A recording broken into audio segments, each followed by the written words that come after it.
tumalirize entertainment eno Maza Mukisa ne Eddy Yawe kye kigenda maaso Eddy Yawe buli lwakola kolabo n'omukazi eggwera mu kukaya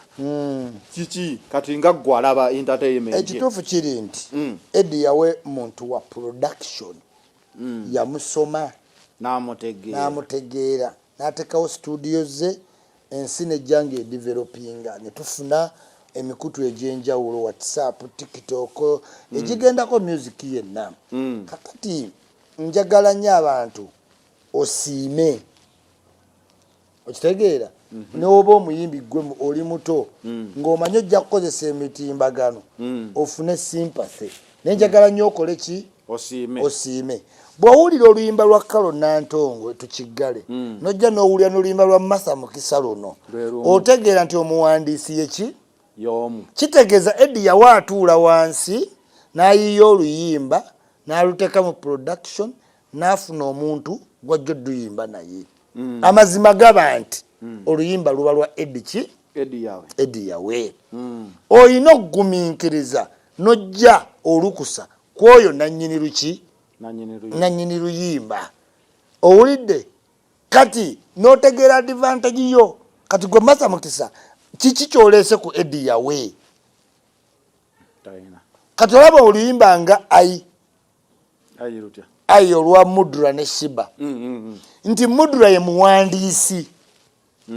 Shiba ye shayini buli omu alina kyajjako ki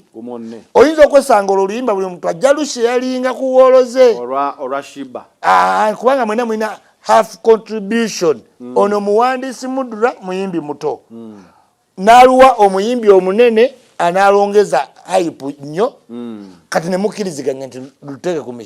ku mitimbagano naye tokwata luyimba nga luvudde mu studio tosabye lukusa n'olukuba ku YouTube channel yo ekyo tekikkirizibwa Eddy Yawe nange bunaku neebuuza lwaki Eddy Yawe buli wakola n'omwana omuto omuwala bamaliriza bayomba bwe kyandibadde nti Eddy Yawe ddala mukyajja mukyamu nti abawala abakwana bano bandimwabizanga naye bapaapaalira ku biki ku birala Maza Mukisa njagala kugamba muwala ono music industry you cannot take a lift you just take what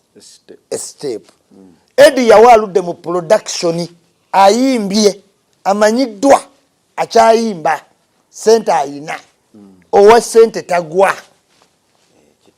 owulira music wa sente tagwa yakola video eriko asasula airplane akola buli ate n'erinnya liruddewo other factors betubeeramu ebyo byonna tumumpulako nga njogera wetu kuyo Eddy Yawe but this is not about politics mukugamba bw'oba towandiise luyimba tolutadde mu production ebirugenzeemu mpaka mu video toyinaamu that much contribution apart from appearance nolowooza ojja kukozesa emitimbagano kuba oli muto okole damage ku social media teyinza wangaala bbanga ddene naye bwe oluyimba lulina okukola ki okubaawo ne bakalo Nantongo baabigezaako okitegeera omanyi mu music omuntu wonna bakuwabula koloti Gambe yabadde ansaba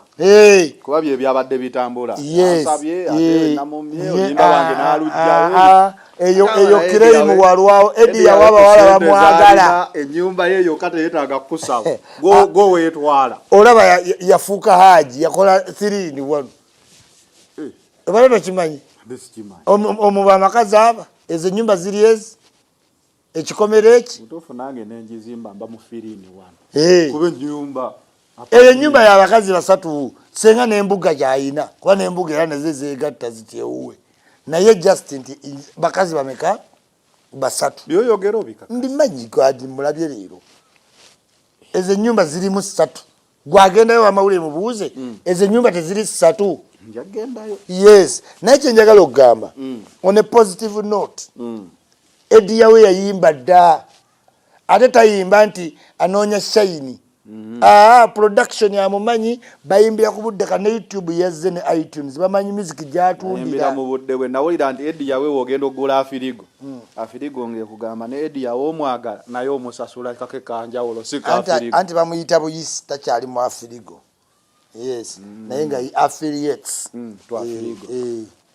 Anyway, this is the final channel. Be in the know to China Jeja Ichuli Home Connect Properties Uganda Limited. Ekutusako program Biva Organic, Jolink Restaurant and Bachireka. Wetutambola ne Jeja Ichuli ku Lwokusatu.